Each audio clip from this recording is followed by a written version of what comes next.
karena begini, melihat test positivity rate ini tidak hanya melihat juga bahwa dia harus di bawah 5%, tapi validitas reliability itu penting, kemudian juga trennya itu harus dilihat. Jadi karena begini, tes itu akan berpengaruh dipengaruhi yaitu oleh kapan dilakukan tes, bagaimana dilakukan tes, dan di mana.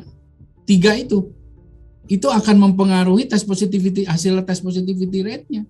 Kalau di antara 3 itu salah, tidak tepat, ya hasil di bawah 5% pun akan tidak valid gitu, tidak reliable. Jadi ini yang harus kita sangat hati-hati.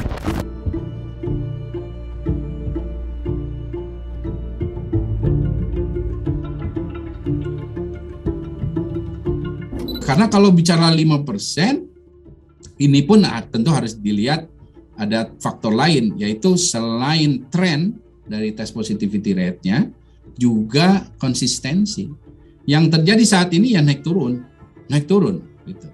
Berarti ini ada yang belum benar di intervensi hulu dan sampai ke hilir.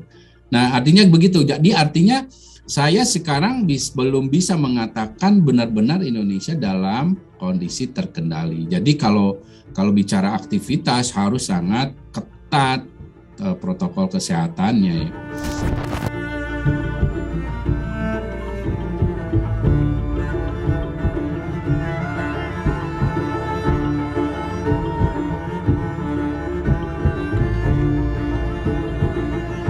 Nah, banyak daerah ya, provinsi, apalagi kalau turun ke kabupaten kota, ini belum nyambung.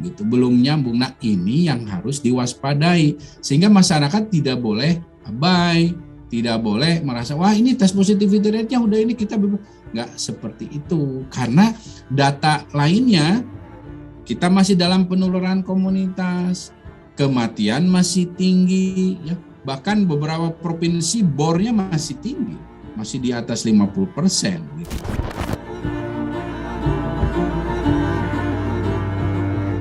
Pertama saya juga harus selalu sampaikan, potensi gelombang ketiga Indonesia tetap besar, bahkan sebelum akhir tahun ya. Terakhir hitungan saya prediksi ya mudah-mudahan ini juga tidak terjadi. Itu di Oktober itu bisa terjadi. Dan kontributornya itu terutama luar Jawa, dan dari Jawa juga ada. Dari Jawa juga ada, terutama yang dari pesisir atau dari perifer atau dari pedesaan perkampungan.